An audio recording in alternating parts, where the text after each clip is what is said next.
দৃশ্যটি শুরু হয় একটি জন্মদিনের আনন্দঘন পরিবেশ দিয়ে। এমিলির আজ 18তম জন্মদিন। তার মা বাবা এবং আত্মীয় স্বজন সবাই তাকে ঘিরে ধরে উইশ করছে।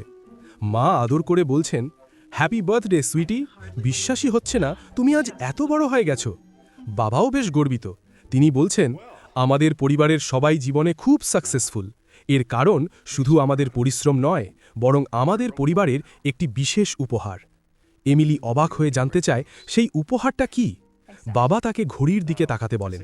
রাত ঠিক 9:03 বাজতেই বাবা বলেন, ঠিক এই সময়েই আমাদের পরিবারের সবাই তাদের জীবনের সেই বিশেষ সত্যটি জানতে পারে। এমিলি, বাইরে জানালার দিকে তাকাও।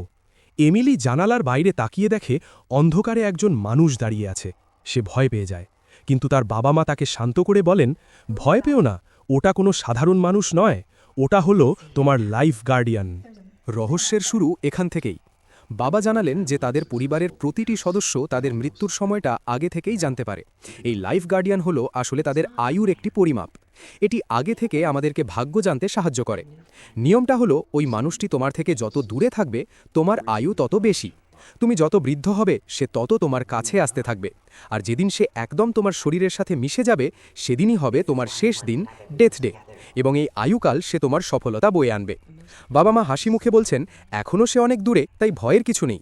তুমি এখন মন খুলে বাঁচতে পারো আর এটাকে উপভোগ করো। কিন্তু হঠাৎ এমিলির চেহারা ফ্যাকাশে হয়ে যায়। সে কাঁপতে কাঁপতে বলে, কিন্তু সে তো দূরে নেই, সে তো এখন এই ঘরের ভেতরেই ঢুকে পড়েছে। তার মা পেছনে ফিরতেই দেখে পুরো পরিবারের সবার গার্ডিয়ানগুলো অত্যন্ত কাছে চলে এসেছে। পুরো ঘরে নিস্তব্ধতা নেমে আসলো।